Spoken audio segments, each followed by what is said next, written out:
Okay, now we have removed this big piece right here. I don't know if you can see it or not. It's kind of dark, but it's this big component right here that I was telling you about that's on the over the top of the cylinder head. It's the oil pressure. Well, it carries oil pressure basically to the injectors. If you look, it's got a little pintle. There's a little pintle right there that goes right over the top of each injector. There's 1, 2, 3. I missed one. There's the fourth one. It's kind of dark. That's the fourth one there. And then we come back down here to the cylinder head that we're working on.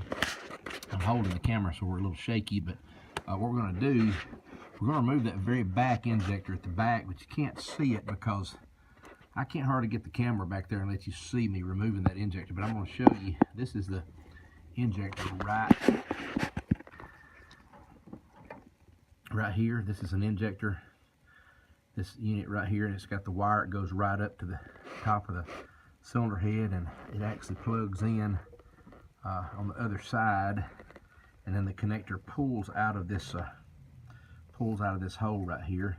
And I found out some guys taught me this a while back, that you can use a 3/4 or a 19mm one socket and go on top up there and lay it on top of where the connector is. I know you can't see the connector, man. It is really a tight area here, but I'm gonna try to see if I can get it where you can see it. Maybe I can lift some of this up and you can see this one. You might can see that connector right there. We unplug that connector, and after we unplug it, the underside where it connects on, it's pushed through the with a rubber grommet through into the cylinder head area. We can pop that out by putting that 19mm socket right on top of that, and then just kind of gently push, or you can even use a mallet and kind of bump on it a few times, and it'll just push right through the hole, and then the wire will be hanging down, and then you're ready to remove the injector. The injector being right here. You get a good video with this. My lighting is not very good, so stand by just a minute. We'll get this, try to get it a little bit better. Maybe that'll do a little better so you can see that injector right. Let's go to this one because the lights will put a little better on this one. There's the injector, and this over to the left of the injector right there is a Torx bit. Right there, we got to take that Torx bit out.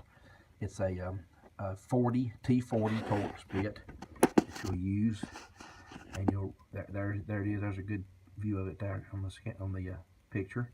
We'll take that T40 bolt out, and as you're backing that bolt out, it will gently bring the injector out of the hole. And then after you got the bolt all the way loose, you can grab that little bracket that the T40 is stuck into, along with the injector, and bring all of it out together. And you'll have the injector in your hand, then you're ready to go. So we'll go ahead and remove this back one, and I'll get back with you after we've got this one out. Okay, now as you can see, I have removed the very back injector, number 4 cylinders, when it was given the problem. So we removed it out, and you can see this is the injector. It actually looks pretty good. It don't have any physical problems. We had it apart before, and I used a little bit of a lubricant to go around these two seals right here before I assembled it, and you can notice the lubricant is still on there from the previous repair, which is several months ago. That means that none of this leaked. It did very well. The seal on the end, so there's a little brass button right on the end right there that we replace, and then you got this neoprene looking seal, and then the rubber seal right here. I put new ones here, and also this new piece here, and see in between here you can see that little grease. That's a little bit of lubricant that I used when assembly lube that I used, and now you can see it's still on there. So we didn't leak any in here, so there wasn't an issue with a leak in the injector. It's just definitely a bad injector. Internally there's a problem with it, so we can take this, we can pull this little bracket off here now to come off. It just actually slips right on here, so we can take it off now after we've gotten it out of the hole, and now we're ready just for this injector here to be replaced. I'm fixing to order another injector right here, and we'll talk about that a little more as we go along. So I'm going to go ahead now, and we're going to remove number 3 injector as well. Okay, now we have removed injector number 3, as you can see right here. There's number 4 over there, and here's number 3 right here. And as you'll notice, the pintle on it doesn't look all that bad. It's a little more sooty and black in the cylinder area, but we still have that same indicator of the lubricant between, you know, here and here. So it didn't appear to have any kind of leaks where I had assembled it before previously. So it still really looks really good, with the exception of that pintle right there, a little bit black and sooty. See if we can get a little better shot of it there. You can see that. And this is the pintle on the other one right here. It's a little in a little better shape, but they're still both kind of black and sooty. But there must be something internally wrong with these injectors, because when I drive it down the road in overdrive, actually 6th gear and torque converter lock up, and you start up a hill and get it into a load condition, cylinder number 4 right here, this one, we just go to missing just really bad. You just get bump, bump, bump, bump, a jerking feeling and under a load. And it was usually around 55 miles an hour. If I stayed around 45 or so, it didn't do it.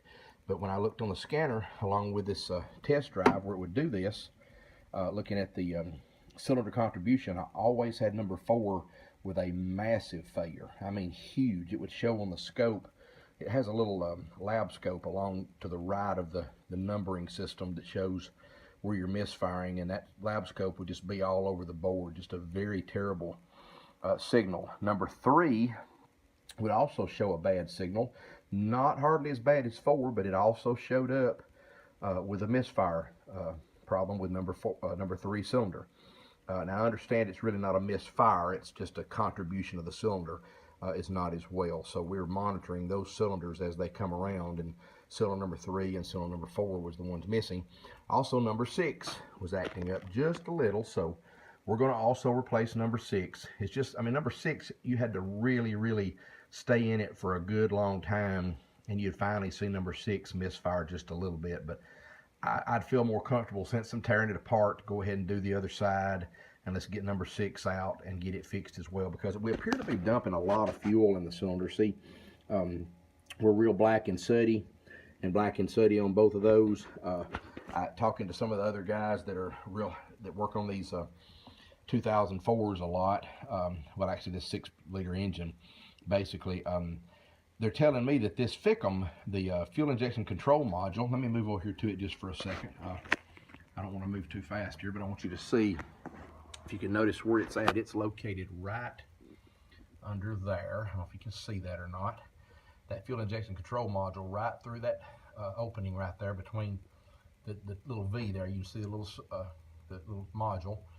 That fuel injection control module will actually, what it will do is it will compensate for an injector that's leaking, or not leaking, but not firing properly. It will actually balance out the running of the vehicle. So even if the vehicle's running bad, it'll balance itself out. So this is kind of aggravating, because you can't really determine how many injectors you have bad.